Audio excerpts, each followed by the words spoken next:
right, what episode is this? Episode 7. All right. 11. We don't have a cool ass nerdy dudes thing anymore. What's up, man? Is it gone? Is it gone?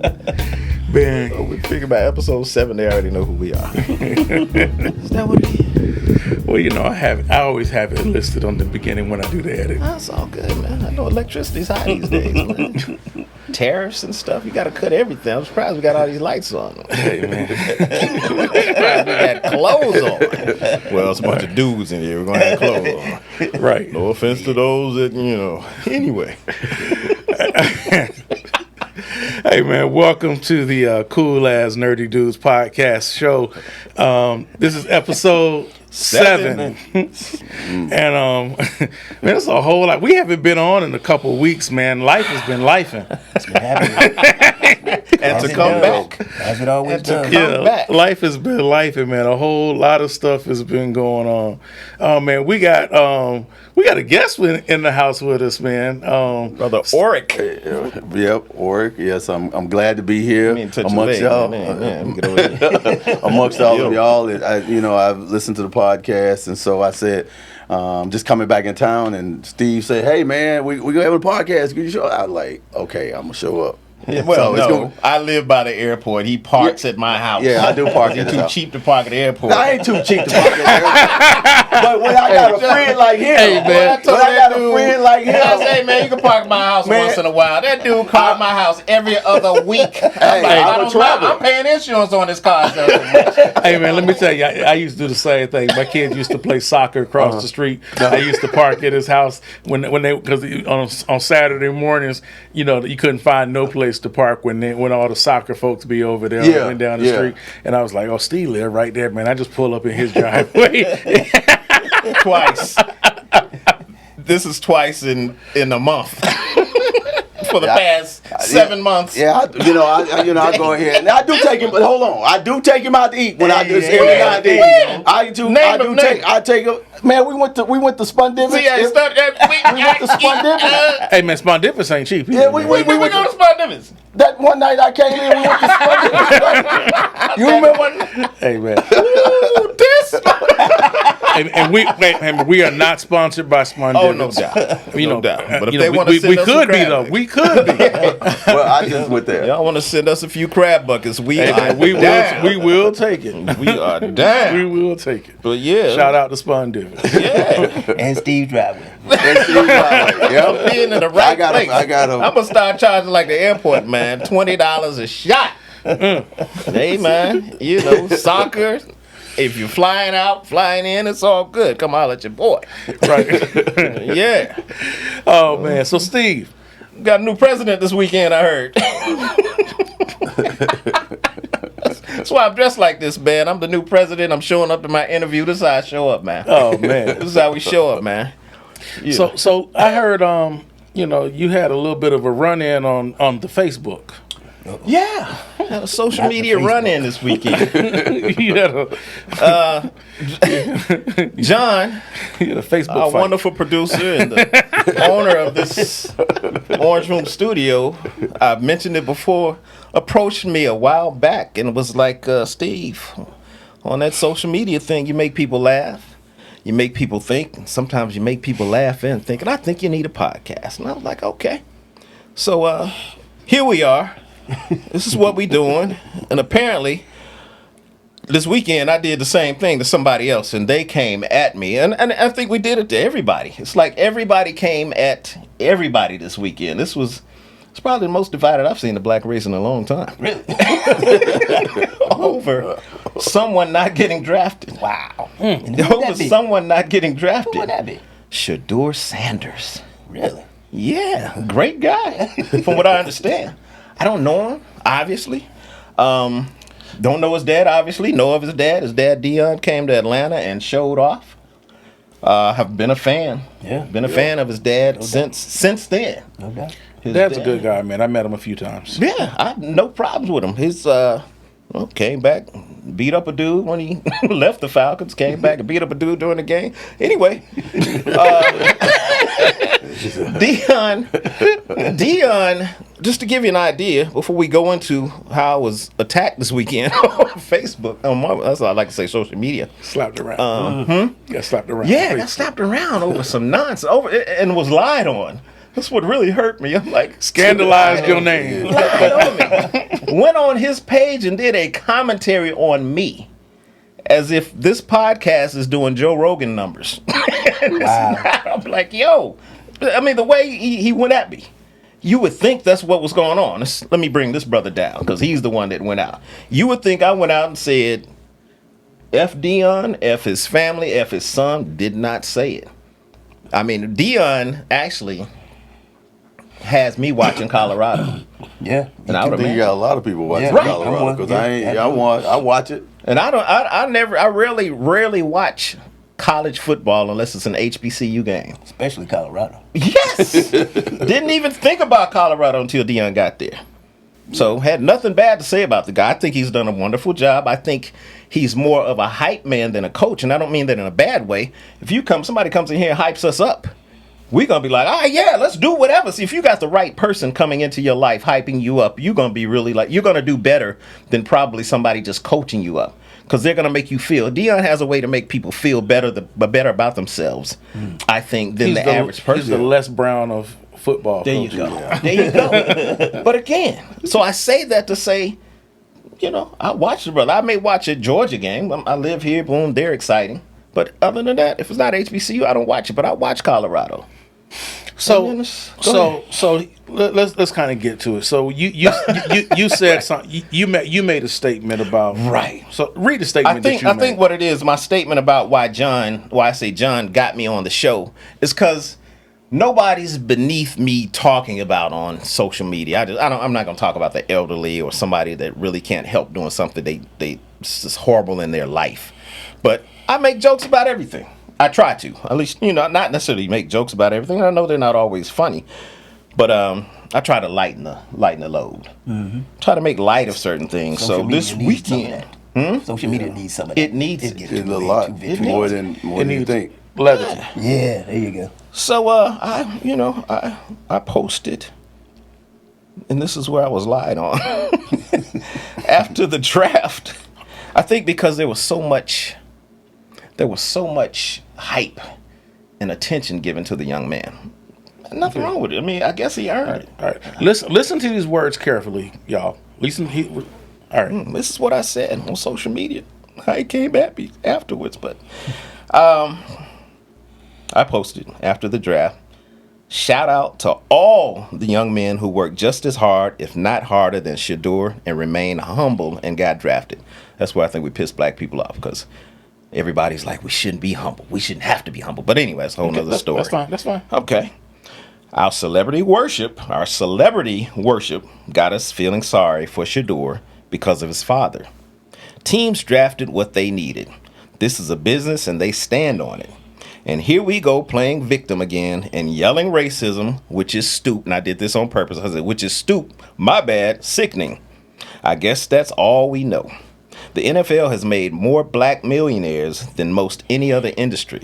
So miss me with the race card. 95% of the players drafted every year are black. Jeez. And a special shout out to Derek Harmon, whose mother died after he was drafted. After the draft, he rushed to the hospital to tell her, as she was on life support. She had a stroke, and he said that she endured and still raised him and went to work through approximately 8 brain surgeries.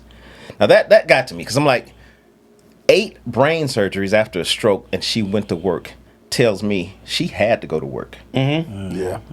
I don't think she said, y'all just sewed up my head again. I'm going to head on in, and you know what I'm saying? I don't want to be at home chilling. She had no choice. She had no. It was her or nobody. Right. Right. But who we feeling sorry for? Right. A rich guy. Anyway, privileged guy. There's nothing wrong with him being privileged, in my opinion. Right. Because Dion worked hard. Right. To get to where he was, to be able to provide for it. Hell, I was somewhat privileged. Can't lie. Yeah. Absolutely. I can't sit up there and lie. So Absolutely. it's not, he was privileged, but he worked hard. It's not like it was given to Dion. exactly. So continue. And that's why I say, we've demonized that word because of Right. It's okay. how we do. But anyway, my bad. I lost it, and I'm coming back to it. So, in conclusion, she had a stroke, and he said that she endured and still raised him and went to work through approximately 8 brain surgeries. He said that his mother's strength taught him humility and to never give up or complain. She's the real hero, while you all are worried about Shador and Dion and playing victim. That was the first post I made. Okay. So let's stop there for a second. Mm-hmm. You didn't say anything negative about Shador. That's one thing. I just want to make it a point. yeah. I just want to make that point that you did not say anything negative about Shador Or, Dion. okay, just making sure. I just want to make that point Right. that Steve did not say anything negative about Shador. Mm-hmm. Okay. All right. So then I come back as the night ends. Y'all out here yelling racism as usual because Shador didn't get drafted. I guess y'all gonna boycott the NFL next. Not laughing my ass off. That's the next thing I put. So, a friend of mine, she posted something, and I agreed with it, Okay. and I put bingo and reposted it. Okay. She said, please stop the bullshit Shador Sanders conspiracy nonsense. Just stop. He had horrible combine interviews with every single team. He came off as brash, arrogant, disinterested, and bored. There's a huge difference between confidence in your abilities and straight up cockiness, a la, what can you teach me that I don't already know? We as a community definitely, so it's big up in our community, we definitely need to defend our young men when they need us. But we should not make excuses / invent conspiracies when they reap the consequences of their own actions. That's the fucking problem with too many of them who can't get it right now. Adults making excuses instead of telling them the hard truths they need to hear. There is no conspiracy against Shador Sanders or the Sanders family. Shador is simply an extremely talented young man who knows he is and practices arrogance instead of humility. Okay. Pause. Okay. Again, those are not Steve's words. Right. Okay. Again, that is an opinion of somebody who responded to or added on to Steve's post. All right. Actually, no, this was her own. Oh, that was her own post. I just read hers and was like, damn. That was okay. That was just that has nothing to do with mine. That's just somebody else that you knew that you Yeah. just read her post. Okay. Yeah, and I was all right, like, cool. okay, let me so that share had it. nothing. So that had nothing to do with your post. Nothing. Okay. All right, cool. All right, cool. So now somebody responded to your post. Yeah, well, let me finish this part. Oh, I'm sorry. She said, there's no conspiracy against the Sanders, blah, blah, blah, blah.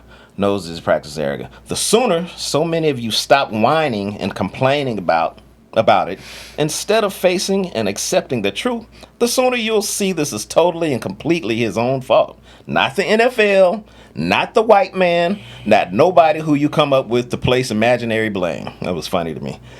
Maybe dropping so far will pierce his big ass ego and bring him down to earth. Talents can be easily lost, so use them wisely and be thankful for them. Acting like your shit don't stink will leave you less, aka jobless, friendless, and hopeless. Stop babying that child and help him grow the fuck up instead. Okay, so She came with it. did I say anything? I'm waiting to hear. Did I say anything negative? Those are your those are not my those words. are not her. I just those, reposted it. You just reposted it Yeah. before she had said it. That was after the first two that I said. okay. So you reposting that, does that mean you agree with it? That means I liked it. I agreed with some of it. I'm not gonna say I agree with all of it. I mean, Okay. you know, No, I'm asking. I thought it was. I'm asking the well question. written. The essence of it. Yeah. Yeah, I thought it was well written. I thought there was some truth to it. Yeah, that's all I can say. I think there was some truth to it. I'm not gonna say all of it. No, that's fair. That's fair. There's some That's truth fair. to it. That's fair. That's fair. That's what made me repost. But I just agree with it to a certain extent. To a certain extent, Yeah. that's fair. Yeah. That's fair. How about you? How about you all? What do y'all feel about that? I agree with the essence of it, like I just said. Okay. I have some fundamental issues with certain parts of what she said. Okay. I think she gives too much credence to the NFL. Too much power to the NFL. I don't give that much value to the NFL. I got you. Okay. Definitely nothing wrong with that. Yeah. But I would say what is wrong with a father? He worked hard, and you training your son to be the best at what you do, and you know things that when you in those rooms, you know what's going on in the room, and it's only, some of the per se or some of the people who were in the room said that he was this way. We don't know. We was not there. That's the right. And we wasn't there to say he was arrogant. Now you might have thought I was arrogant. It was a perception. Yeah, it was a perception because if I am confident in myself and what I do, and I can say this because I done sit in rooms that I knew I was confident, and I had all the things that were required, and sometimes I wasn't given an opportunity. So you got to look at the thing about it when you look at different perspective. How I might feel one way, you might feel another way. So. And how you might perceive how I come out because I am a nice dressed man and or come out this way. You might think, oh, he think he better than us because he dressed like this, or he can speak this way. Because I did go to school and get an education, right? But I can still get down and dirty, but it's not at that time or that frame. I'm not going to take myself out of character for you or for you. I'm going to maintain this because I look at it at her way, like you said. The NFL is getting too much power over this whole thing because when a person go out and perform, they the one on the field. Correct. They the one getting the hard knocks. They the one getting the bruises. They the one, things happen later on in life when you come back with ailments that you was like, oh, because I got these many concussions. Certain things, it took a time for them to recognize the concussions. Correct. They was like, oh, they just got knocked out. So now they're protected, but then some people say we're soft now. We're more softer than what we were, especially not only in the NFL, but the NBA. They're more softer, flopping, all this other stuff that's going on. So I get it. What's that about what's that got to do with his attitude or perception? Well, his attitude? his attitude. And then you brought up his father, and the thing is, nobody said anything bad about his father. No, that's part of what my problem is with this whole thing, that we've taken it and blown it out of proportion and acting like everybody else got out there with Peyton Manning and Archie said this about their son. He didn't want him to go to certain teams. And it's always, we go back to, they do it, and that means that we have to do it. It doesn't mean we get to do it, but doesn't mean we have to do it. And I understand. I understand that people can take that and say, well, the white man can do it, why can't we do it? But we always do that. I'm like, why can't we be different? Here's the thing, though. There was a narrative by a coach who wanted to remain nameless. Yeah. That said that created that narrative that he came across as arrogant. Understood. That was released to the media, but that that was released on the condition of remaining anonymous. And but none of us was in the room when it happened.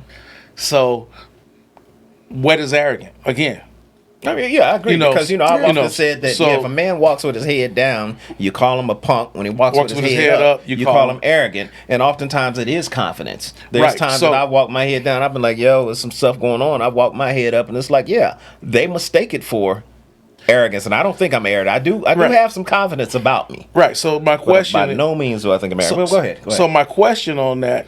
Well, not even my question. It's actually a statement.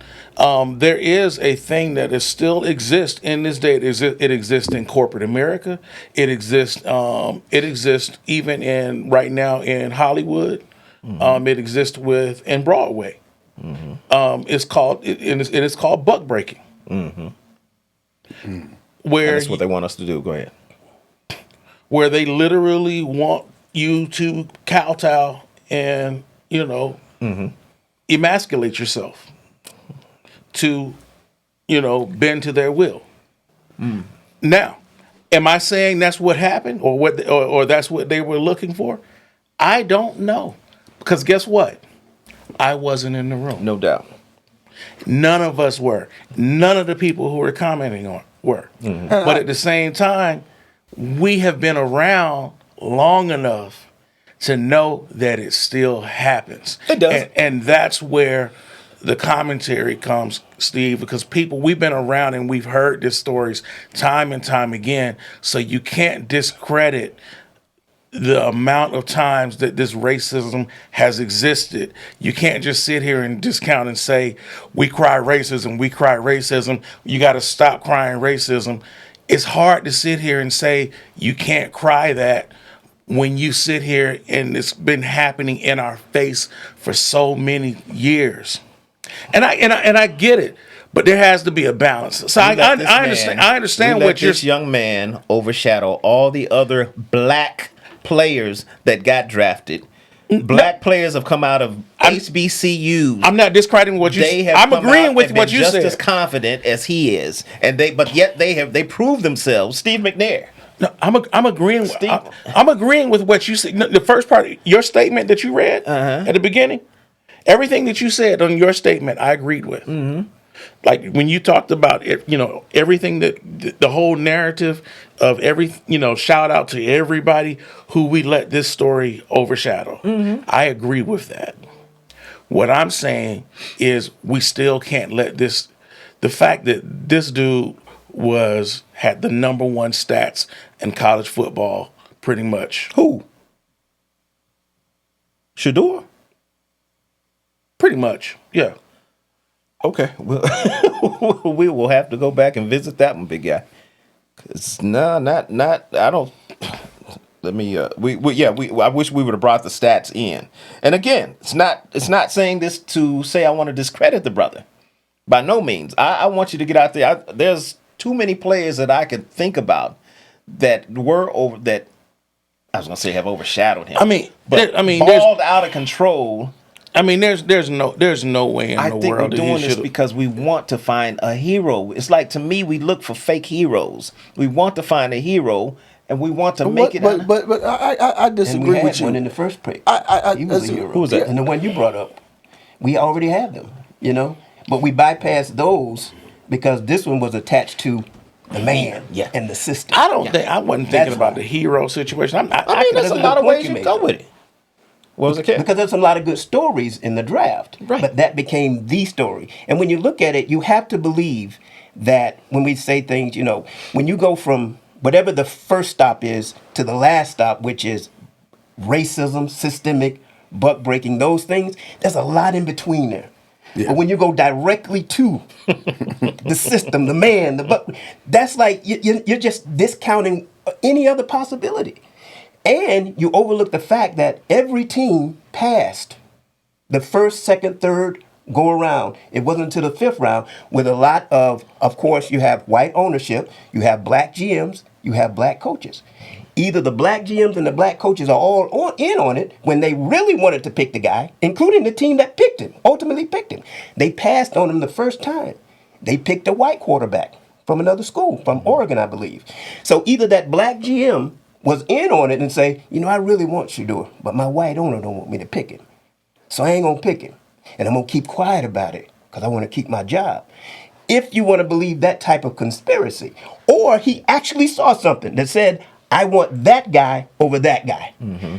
But all those are possibilities. But when you go straight to the end and say the man, the system, the buck breaking, and all these different things, you have no room to have a discussion about anything. Nothing. And you leave, you take that, you say to that young man, bruh, it ain't nothing to do with you. It ain't nothing to do with you. And it could be something to do with him. Mm-hmm. Because every team passed. Black coaches, black GMs, they had a say in that pick. Mm-hmm. Particularly to the GMs and the coaches. Mike Tomlin passed on him. Yeah, Mike Tomlin has mad power. I don't see Mike. I don't see Mike Tomlin as that type of guy. As a buck Even breaker. if somebody told him to pass it, he would keep quiet about it. I don't think he would either. Mike Tomlin seems like the guy. He would walk off that damn job before he sat there. So those are the things I look at. Those are the things I look at when you go straight to the end, when there's all these other possibilities. And there's no conversation after that. Yeah, it ain't racism all the time. It ain't racism all the time. Well, I think Mike Tomlin would have passed on him anyway, just because I wouldn't see him working in a Mike Tomlin situation. Okay, right, but there's a reason for that. There's a reason for that. Why? Yeah. Mike Tomlin wouldn't put up with Deion coming in there saying, "Hey, I'm Deion. This is how it's going to run." Deion and Mike would be like, "Nah, partner." I just don't. just the way that Mike Tomlin runs his And look at organization. the guy from Cleveland, the black GM from Cleveland. They needed a quarterback. They needed one. They got Joe Flacco now. I don't That's blame how bad they Joe need a Flacco's a good Flacco. player. That's how- Even though I probably shouldn't but say he's that been because he's a around. white player. Well, But you they know, had him 'cause before, they shipped him I'll out, be a and now he's sellout back. for saying Well, Joe Flacco's a good player. Now he's back. Well, Yes, and interesting. he went with Quarterback. he went with a totally different quarterback for some reason. Joe Flacco's a damn good quarterback still. But they picked a different quarterback for some reason. They could have picked either one. They chose this guy for some reason. They saw something. Did y'all hear the statement that Sean Payton made? I did hear it, and I don't remember. I think it was something to the effect of they shouldn't have. He's gonna show off. They shouldn't have passed on him. And go ahead. You know the statement. I don't know it verbatim. I don't know it verbatim, but the statement it was to the effect that it's going to be real interesting to see what happens because this guy's going Any player though. This guy's going to have a chip on his shoulder and something to prove in the league this year. Then prove it. So- Don't go out there and say and live off your daddy's name because your daddy showed off. Your daddy showed off. He proved himself. He earned whatever he does. Deion earned it. But you also got to look at where Shador didn't. Yeah, but you got to also Shador look did, at where dude. he's I'm at not now. mad at Shador, but he just did, But you got to look at where he's at now. You got to look at all the other quarterbacks that he got to come past to get to that top spot.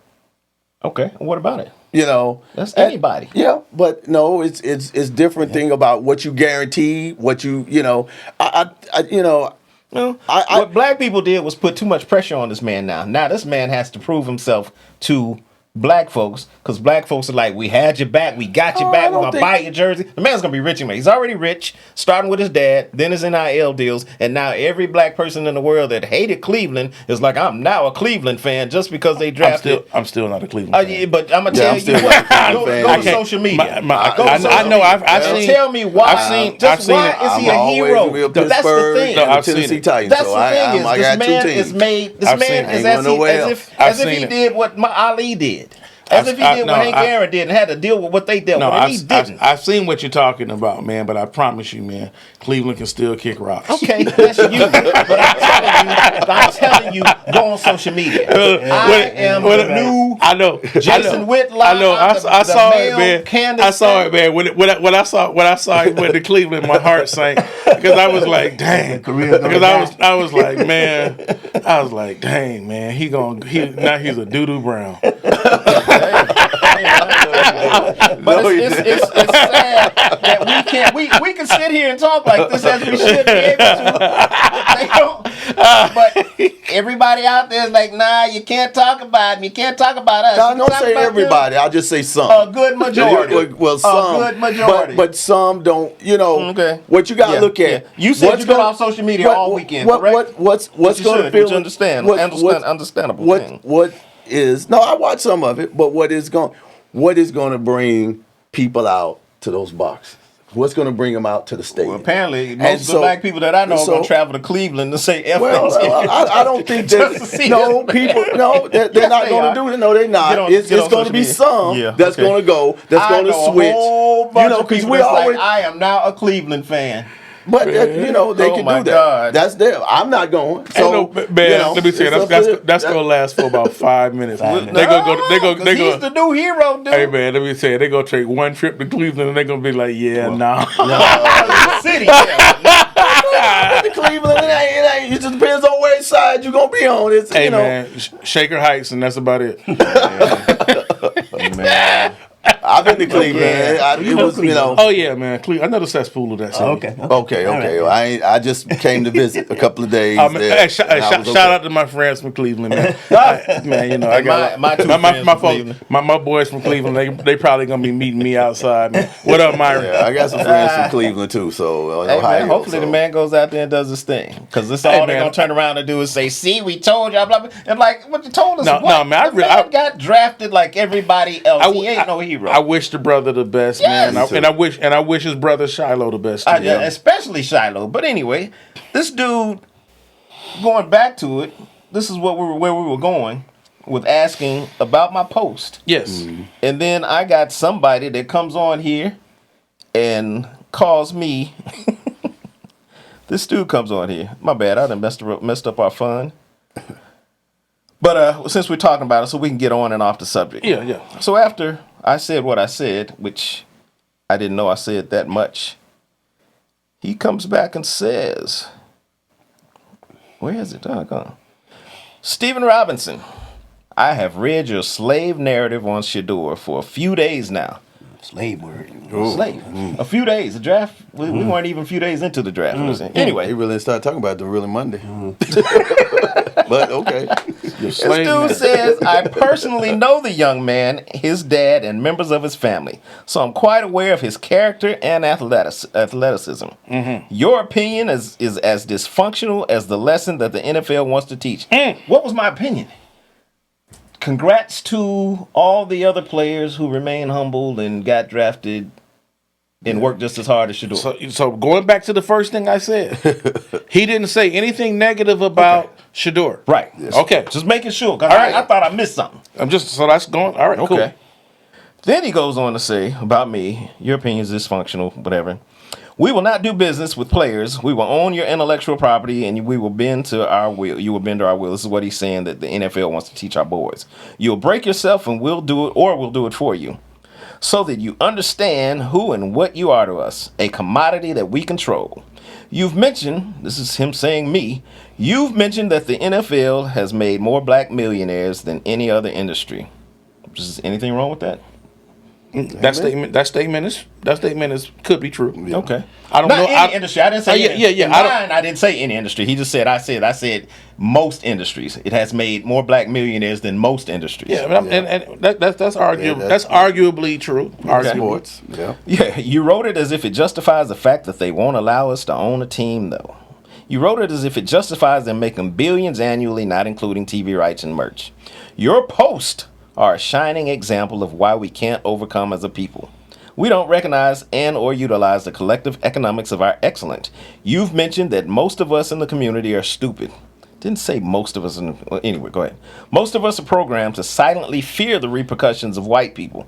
That's what he said. I said. I don't remember saying that. Didn't say that. Okay. You never said that. Okay. Who wants to keep us where we are. But we also fear our own people who are like you, meaning me. Before we can even get to the white man, we must deal with our own people who proudly keep us in employment and subservient cage. Literally, I'm ashamed that we're Facebook friends. And like I said, I don't even know this dude. We Okay. friended many times, but that's not All right. the big one that he did on his page. Now that's just all right. But let me stop you there because we don't. All right. So I know the brother. We're not going to not giving him any. I got you. But let me just say this: what I don't like is the fact that this guy twisted your words to fit a narrative, a liberal talking point that he wanted to portray. And I consider myself rather liberal, but I don't like when someone takes someone else's words, to twist it to fit a narrative that I'm trying to portray. no doubt. If I like to present facts. If I have facts to present that back up my talking points, not someone's words that I can twist. I don't even like. I hate political content when somebody chops up certain things. I hate commercials when somebody takes up, a piece of something that somebody says here and a piece of something that somebody says here and puts it together. I hate it when anybody does it on either side of the aisle. It's cringe to me. I can't stand it. And so it really bothers me when somebody I know is doing that. Oh, but that's not the biggest part. I agree with you. I'm saying, Yeah, and this you're is right. so right now, this is somebody that I know that's doing it to somebody else that I know. And you've seen what I've said. Yeah. But check this part out. This Okay. is when he went to his page, to his friends, and said, His worship for something. Yeah. I caught that. because See, I'm like, yo, dog, who am I? This is when I started thinking, followers. damn. Followers. His I'm like, yo, followers. I am doing Rogan. We doing Rogan numbers because he took this to his page okay, go ahead. and put me in his commentary. This is a reply to a post. This is him talking to his friends now about me. This is a reply to a post by Stephen Robinson. He's repeatedly stated that the NFL is justified in treating Shador Sanders the way that they have. Repeatedly. So, number one, you haven't said that the NFL has treated Shador Sanders in any type of way in anything that you have posted. Because I said Now- shout out to all the other Yes. guys. Now, the one thing that you did do is you reposted what somebody else said. Right. Now, that's the one thing that you did. You did repost somebody else's opinion. Yeah. Now, her opinion was pretty loaded. Her opinion was, as a matter of fact, her opinion was very loaded. Right. And she had some choice words that and the words that her choice words, they bothered me because she wasn't in the room. Yeah, that's what I said. Yeah, That's the part that I don't like. Yeah. Because she sat there and said he was arrogant and whatever else word. I don't even remember the exact words, but she I took it more as her saying it that it's okay, but you need to prove yourself. You need to prove yourself. But whatever she said, Everything is perspective. She accused him of coming something- across as arrogant and wasn't there. and she wasn't there. right. I think she may have been going off what the reporting Reporting was was saying. saying, Yeah. I don't think she said it as a fact. Well, but she was just saying here. But based on the reporting, he was arrogant. She wasn't there. Yeah, True that. Still Yeah, wasn't The there. Absolutely. statement, she made it as a statement. And then you have an anonymous coach who made the statement who didn't come out and say it. He just let somebody else report it. Correct. So, yeah. So that's the problem. Yeah. That's the problem. We don't know. We don't know what this brother did in that in his combine interviews. That's the issue. Now the reality is he might have come across as an arrogant prick, and I'm saying that he might have, or he might not have. We don't know. We have to give him the benefit of the doubt because we don't know. No doubt. But I didn't say that. You did not. You did not. And that's the This dude issue. has written a book on me. That's the issue. Yeah. So I don't like when somebody's twisting someone's words across the board. And that's the whole point of this whole conversation.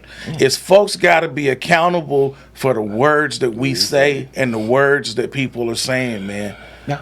You know, this is just like, you know, what Will Smith said, you know, get my wife's name out your mouth. Sorry.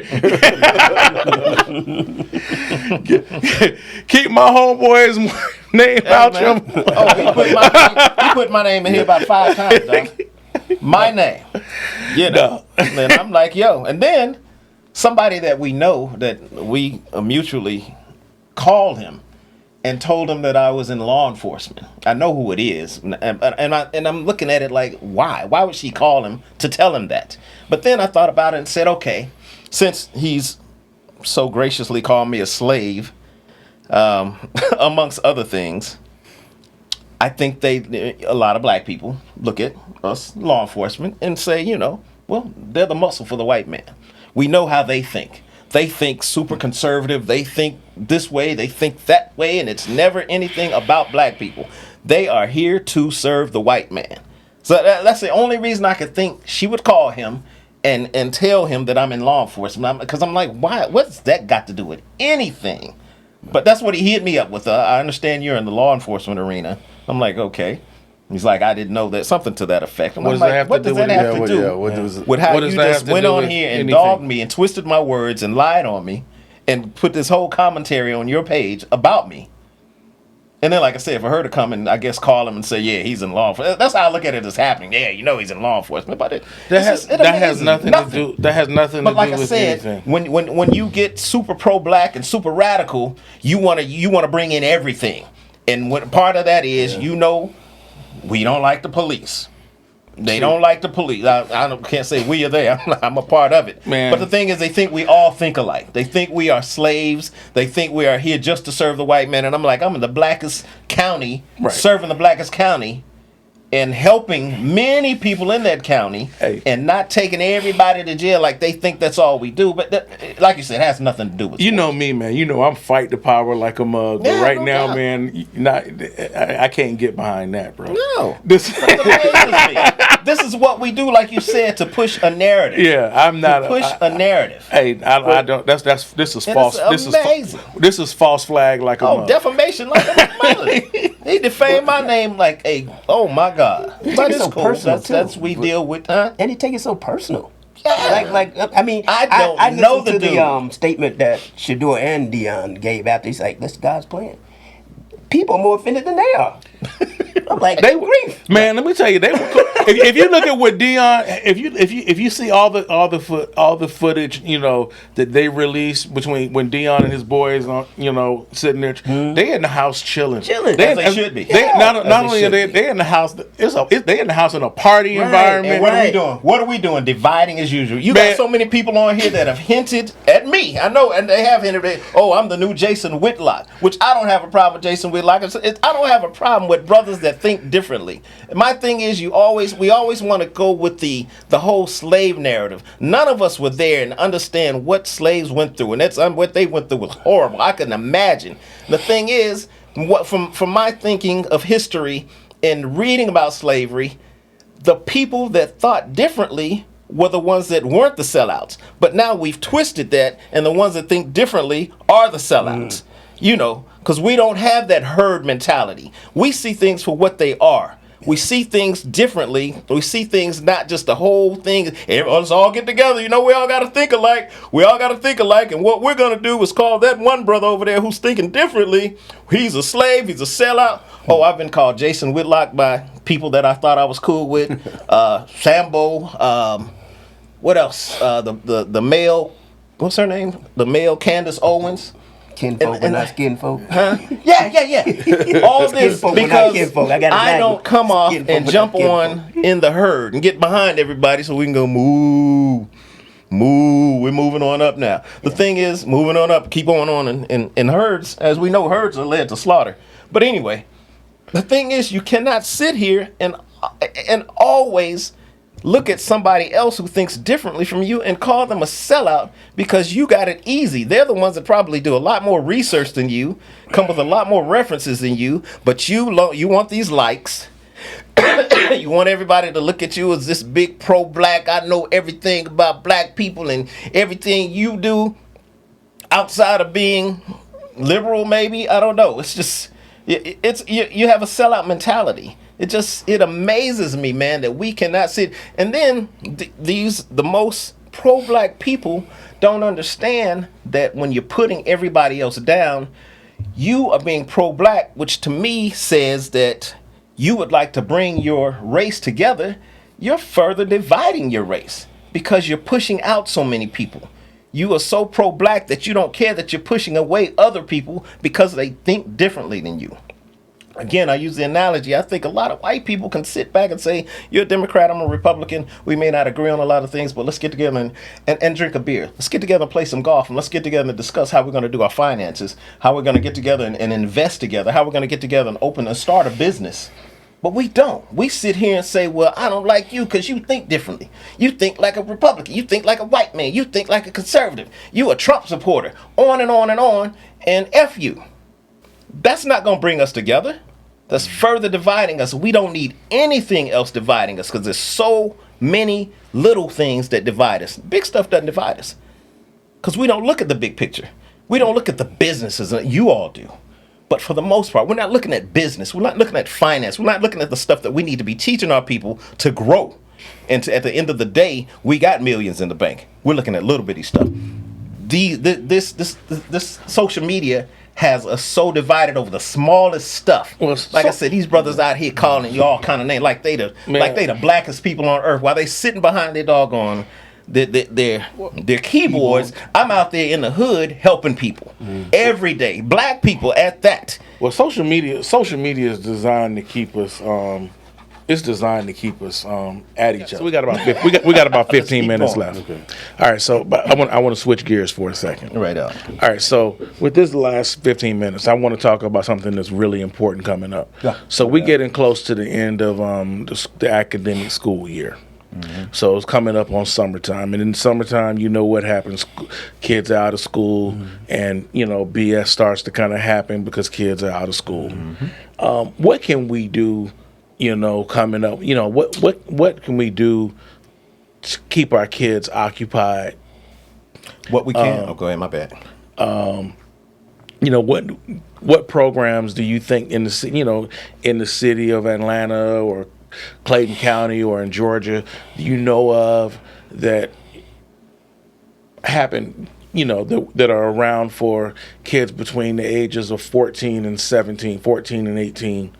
It's going to take a whole lot more, John, than just to sit and talk about it for a few minutes. No, I'm not downing you for it. You're right. No, I just need want a to start big, giant building. If we can start the conversation, or just we can continue the conversation. Too many people that are not going to go to the programs. If us four right now started a program, like I said, I think I mentioned it before. We should start. We should take a lot of. I gave you the jail analogy, where you should have two jails. In one jail, people that want to do something, that want to be able when they get out, to be able to survive out here, because nobody's going to give you a job. So we need to teach business ownership. We need to teach finance. I think we need to do the same thing for a lot of these children, but it's so many. You could not fathom how many children are going to be at home in these apartment complexes with no food, it's much more than we could ever. I don't care if you got the 100 black men, you got whoever, but it's so many kids out here. Because here's what happens. So you have all of these programs for like kids up until they're like 13 years old. Mm-hmm. All these summer camps, all these free or even cheap summer camps, like the rec centers, even YMCA summer camps that are well funded or even partially funded up until the age 13. Mm-hmm. And then after 13, there's no programs. Right. But you're asking what can we do? You know just as much as we do what we could do. But at the end of the day, again, the reality is it's a whole. You don't know how many kids are out there. I just think you have to look at the community, and we need to hold these parents accountable. And the community. And like you said, the parents, because you gotta want better for yourself, for them, because they're important. But I think, like you said, it's the thing's gonna happen when kids get out of school. Like Steve talked about, they're not gonna have the food, they're not gonna have the meals that they get, and they're gonna look. Some of them go into survival mode. Exactly. When I go into survival mode, what does that look like? What does that look like when I don't have nothing on the table? So where I'm going to get it from? And then that's where your larcenies goes up. That's where kids, just because they're hungry, they don't know any other thing than to go out here and take it. Mm-hmm. And then that leads to something else. And that's where law enforcement, that's where the divide at this point, where you have families trying to get through this process. Some of them dread the summer, because they don't know what they're going to do, because they don't have those after-school programs. They don't have these things that's going on. And so communities, and I can say this one, where our community tried to, we work with this food bank. Mm-hmm. And we put it out on all the platforms, trying to get this food out that they had. And it was hard. But we would have them to come to our community to get it, but we was in a prominent community. They was like, well, we're not gonna come over there. But I think what we sometimes have to do is go where they at. But then you got a lot of kids that when you ride through the city, look under some of these bridges. Look under some of these in these cars that's parked in parking lots with clothes in them. Mm-hmm. That the kids come out of it, and when the recreation centers has to be open. That's one thing that's got to be open. Because those recreation centers are where some of them can get that bath. That's where some of them can get that. They might need some counseling. Food. Yeah. And they got activity. Something to feel that while it's open, I don't have to be in this car. I don't have to be in this tent. Mm-hmm. Because they might just be. Because the average person is one paycheck away from being homeless. Mm-hmm. Any situation can happen. And that's why we always talk about law enforcement. When you're out there, you got to have that empathy. When I see somebody out here inside of a car, if I impound that car that woman is driving in or that man is driving in, and they honest with what they're doing, and I don't have that empathy, that could change that whole trajectory of that person's life. Right.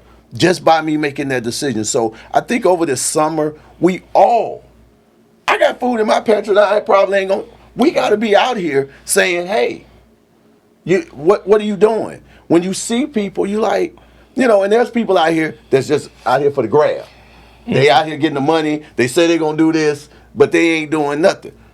You know, I laugh at the guy said, you know, give me $1, I'm gonna drink a beer. You know, because I be like, you being honest with me, so I'll laugh and be like, well, here go your $1. Have one on me. So I think you hit It's right there in the West End. I think, yeah. The I thing think is, you like hit a point. when you got these recreational centers, we don't have enough. That's my point. I don't want to make everything negative, but we got to face reality. We Yeah. don't have enough. Because like you said, just the We don't kids have enough and- volunteers because most of the time frame they need volunteers at these. We don't because- have enough. Yeah, right. Because this Yeah. a whole Oh. lot of kids. Yes, you that's don't gonna be coming out. understand. And if we then- go county to county to Oh, yeah. county, city to city to city, you go to one apartment complex will fill up a recreation center, one apartment complex, and you're talking about most of our counties and most of our cities, especially if they're low income. They have stacks upon stacks of apartment complexes, not just apartments, complexes. Yeah. And there's no way one community center. And you can't. And then you got to understand the discipline. You're like, what can we do? You and I, us four could go in there, but you can best believe there's going to be somebody in there that's going to be like, fuck y'all, I don't give it, blah, blah, blah. And it's Right. going to disrupt the whole thing. And it's not going to be just one kid, dude. It's going to be a series. It's of them. going to be a whole lot that Yeah. we're going to need protection, law enforcement, on and on. Because these kids are not going to come to these recreation centers either. They may come in, some of the ones that got a record, have a record, but they're going to come in there with what they got. They guns. I'm not going to even say knives. They don't even mess with knives anymore. Knives is little. But they're going to come with their guns, and they're gonna come in there to be disruptive. Because what they want first is the easy hit. The easy food, drinks, whatever. Some girls there, they want to see girls and vice versa. But after that, you know, when they see that we're not having it, then they're going to hit the streets and do the same thing after they try to rough us up or rough up the whole facility. Or they're going to come back and they're going to shoot it up. I'm just giving the reality. I mean, your question is, what can we do? We can do a whole lot, but it's going to take a whole lot than just right now thinking about it and say, let's just do it, because it's some bad kids out here. And I blame their parents. But we're not going to have the parent support, the parental support at all, because you don't have it in the schools. If you don't have it in the schools, what makes you think you're going to have it at a recreation You center? have a select few. I can say you do have. Always going to have that, Kurt. Let's be reality. Yeah, Let's but face I reality. don't try to classify it, because there are parents that, you know, I went to I'm an not saying event. all. No, I went to an event, and the kid had did something wrong, and I put it back on the parent, the mother, and the mother, the son spoke up and said, my mother did everything that she could have done, but peer pressure got me. Peer pressure Peer got a me. mug. Peer pressure got me. Where the mother was paying for him to do this and do that. That peer pressure sometimes outweighs parental rights. Because when they go out there and they see things, you can tell your son or your daughter, hey, I done been out here, I done had the hard knocks. Don't do it. But they'll go right out there and they'll do it, and you be like, didn't I tell you what it was gonna be like? And then you get caught up. And then another thing is that system. What you don't want to have these kids to go out in the summer is get caught up in that system, because that system is waiting on Yeah, you. we don't want it, but Yeah. the reality Yeah. is Already it's let getting them ready to already happen, dude. Yeah, yeah, It's getting ready to happen. It's and- already happening. It's year round. Yeah, because the statistics show in It's Metro year-round, Atlanta man. when the summer happens. Memphis. The rates go Look up. at Memphis right now. When the heat, When the heats go up, people get irritated. You say something to me wrong, and next thing it's going to be, and it can be something simple that can change the whole dynamics of an event that everybody was doing right until one group or a set come Quavion up, showed up Yep. with the crew. and then it changed it. But what you have to do is we have to be there, because I had to complain about the basketball courts in my community being open. And I had to go, but I had to be more of a man and go out there when they all out there. And I go out there and I see the kids out there and I say, hey, who lives in the resident? Come here. Come here. I need all the ones in the resident. I said, if you live in this community, this is your basketball court. This is your house. Why do I got trash all out of here? You let people come to your mama house and throw trash on your floor? Why is we have this problem? Why can't we just put it in the garbage? Why are we listening to profane music out here? This ain't what we do. This ain't the community that we do this in. So if you think we're gonna do it, what I can show you better than I can tell you, I will take these goals down, I will lock this gate, and y'all figure out what y'all gonna do. Now, if I have to come back out, and periodically I do, because sometimes you have to show them this is yours, take care of it. And sometimes we want to criticize them. Ain't no criticizing. You want to show them, be respectful of something that's in your community. Because if you tear it up, where you gonna go? What you gonna do? And Now that's the in kid your told me, one of the kids say, hey, one of our goals is messed up. I said, yeah, it is. I say, you know what I'm gonna do? We're gonna budget, we're gonna get that replaced. It's gonna take some time, but we're gonna get it replaced. But why did it get broken? Why my rims bending out? Because we got signs saying no dunking, but y'all up here hanging on the rims. Because I can see it on the camera. And then they look up, they're like, oh, you got a camera? Yeah. But when you go through this process of it, and like you said, the summer, we're gonna have to get out here. Men is gonna have to get out here, and we're gonna have to show the narrative of getting out here doing something positive in the community. I got a buddy got a car show coming in Fairburn, doing stuff for the kids, and Big Brothers, Big Sister.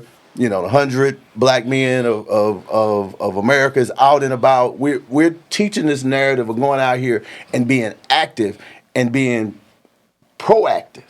See, I don't want to react to what you got going. I need to be proactive. Mm-hmm. And that's what a lot of times we don't come out until something going on. Right. We ain't out there. It's like an investigator. I know what's going on in the streets, but I got to be proactive, not reactive. Because if I'm reactive, it's already occurred. And I'm only trying to fix the wound that's already been there.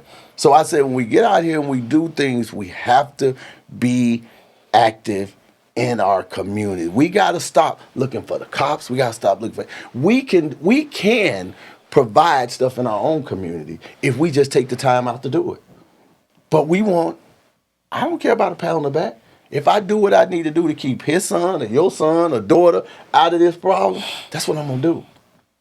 But what do we see on social media?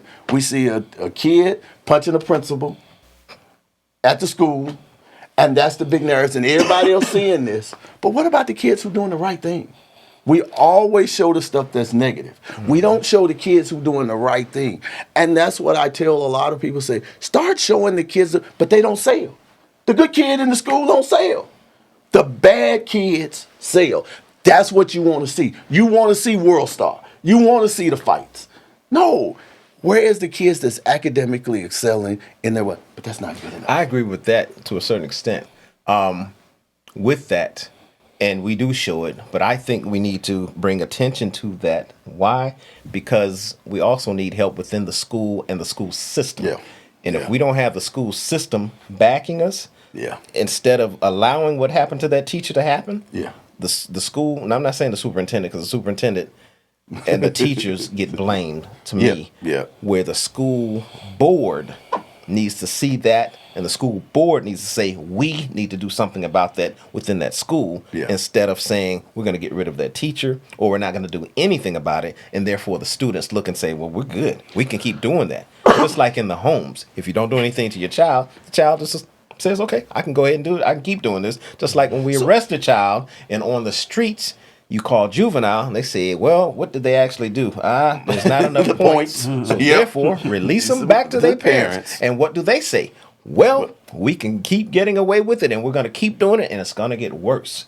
So those are the things that I say why it should be shown, because we need to get somebody to wake up and say, let's get a school board in there that's going to put the power back in the teacher's hands. Let's get a school board in there that's going to get rid of those students. I know that sounds bad, but in order for the good students, we talked a few weeks ago about there's a class of 30 people and there's only 5 good students in there. The other 25 are going to disrupt the class so bad, the 5 students, what are they going to do? What can they do? Because like you said, peer pressure. And they're eventually going to bow to it because we're not having a lot of schools where there's 25 students that are doing good and there's 5 disruptors. It's easier to get rid of that. But we have schools now with a majority, it's 25 disruptors and 5 good students.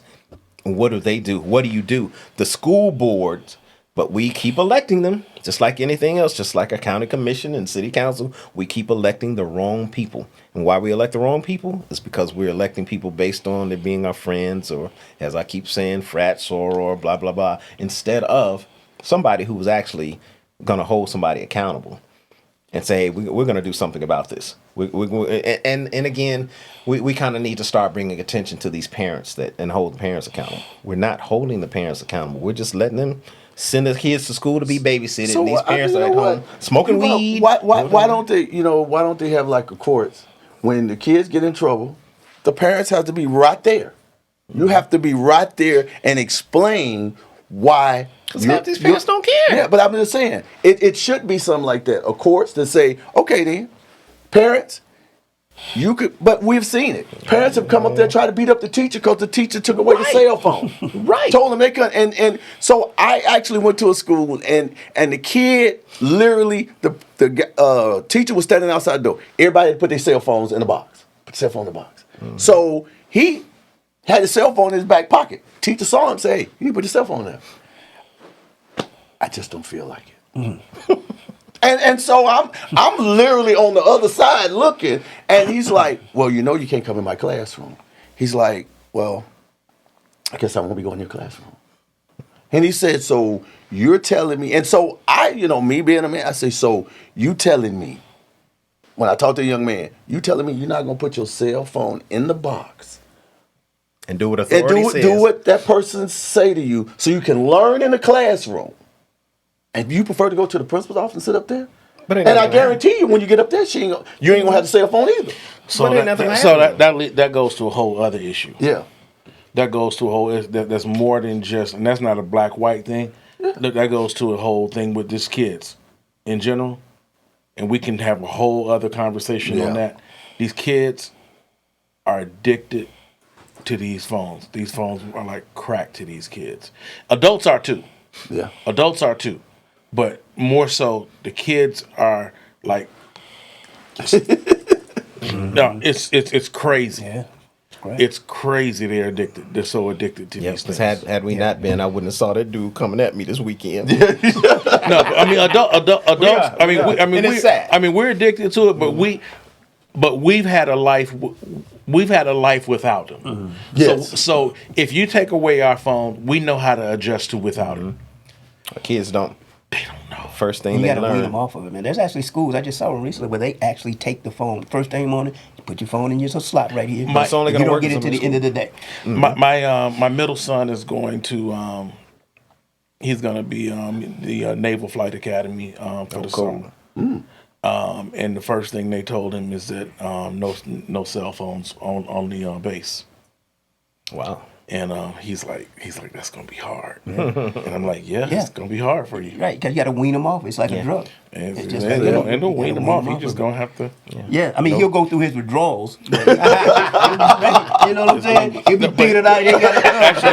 Where my phone at? Yeah, where my phone at? I ain't got it on me. Actually, he's gonna be so busy he ain't gonna miss it. Yeah, no doubt. Yeah. He better be. In order to get what he wants out of that. Yeah. So he's gonna be. But your son's coming from a place of discipline, and that's good. And that a makes lot all of the these difference kids in the are world. not. Exactly. He's gonna be so busy in that flight academy. He's gonna be so busy. He's not gonna. But that's a whole different thing. So well, congratulations for him making that, because that's a heck of an accomplishment. Yeah, to be selected and to go to it, just let him know, stay the course. It's it's gonna be hard. You're gonna be saying, man, why am I in here? Benefits are gonna be wonderful. But on the back end of it, we're all gonna be proud, because when you get on the plane and see black pilots now on the plane, I'm happy. I'm taking pictures when I'm doing selfies. I was like, hey, my brother done brought me through again. Right. Yeah, but this is just to see what sticks for him. He's a smart kid, man. This is a couple. No, it's a 2-week summer program that he'll be down in Pensacola. Cool. And see how it works. Okay, well, that's good. Yeah, very good. The last, it kind of ends with him being able to go up. They'll take him up in a fighter jet at the end. That's cool. Okay. At the end of the, he'll be most of the time he'll be on Sims. Okay. And then at the end he'll get to go up. Get them G's. Yeah. Get them G's pushed against it. You put them G's, boy. Woo. Hopefully it'll light a bug for him. He's an engineer. He's an engineering nut. So We'll see how He's this gonna be goes. all right. Yeah. But yeah, you got to keep kids busy though, man. Like they say. So, but you know, for idle like, mind is a devil's playground. yeah. So you know, I had the resources when my kids are gonna be. You know, we keep them busy all every summer. We've had them involved in something. But even for us, it's been a task, man, trying to figure out what we're gonna do with them for the summer. We always have to figure out, okay, summer's coming. What are we gonna do with them? Okay, let's figure it out. It's a plan.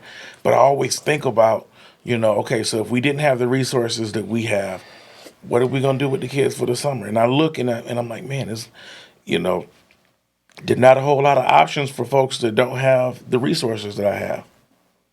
That's just That's why when you asked that question, the first thing I thought of was I'm with you, and I would love in a perfect world, but it's just I hate it to seem so negative, and I think something can be done, but until we get everybody, and I mean everybody on board, it's gonna be rough for the brothers in the lower income neighborhoods. Because when I tell you the lower income neighborhoods, you can't fathom how many children.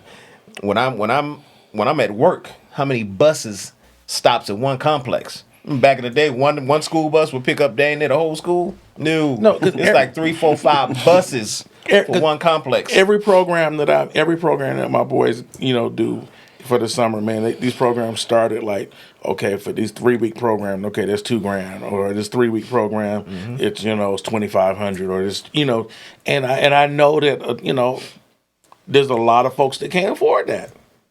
But what the thing about it is, yes, and I have helped, and I can say this, and some of the kids out there can see it. I have helped some kids get into certain programs, but I also put a commitment on their parents. Because if just say if it's like $1,000 to go to school, I'll meet you halfway. Yeah. If you feel like that he is going to do, and you show me this, I'll meet you halfway. Because you got to have some stake in this game too. true. Yeah, So if it's 1,000, I'll meet you halfway. Because when you look at it at certain levels, and I have to say this for myself, I came from a fairly decent family, but we helped other people out. Yeah. And so when I learned from that is sometimes you got to have personal skin in the game. So if you have skin in the game, it makes it better. I feel like if you came up with 500 and I gave you 500 to get your kid to go to where they need to go to, I'm happy. Now, what I also do, and this is what I had done for some of the kids that would go to college, I would have them get ready to go to college. I would send them the Dave Ramsey, kids going to school, and for college. I send it to them, and I say, once you finish reading this, do me an essay. That's all I asked them. And some of them, when they write, depending on what they write, that could be anywhere from $100 to $250 that I would send to them.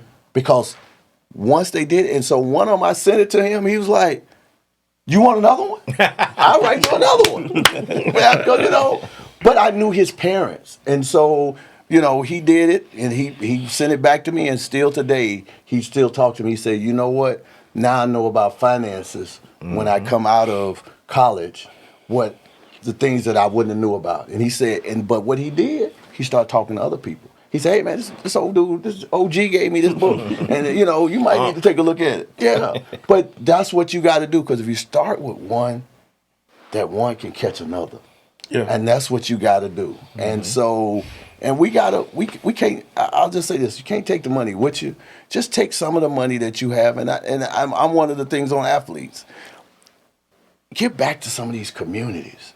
You get this money, you get all this, what you call it, and you come out and you present this, but come up with your own scholarship and have the kids do that, because that is very important. Come up with your own scholarship that you do. And I can say this, my grandmother has a scholarship, my grandparents had a scholarship fund for our school where I came from. And all you had to do is write an essay. But you know now, we had to try to figure out, my aunt still controls that.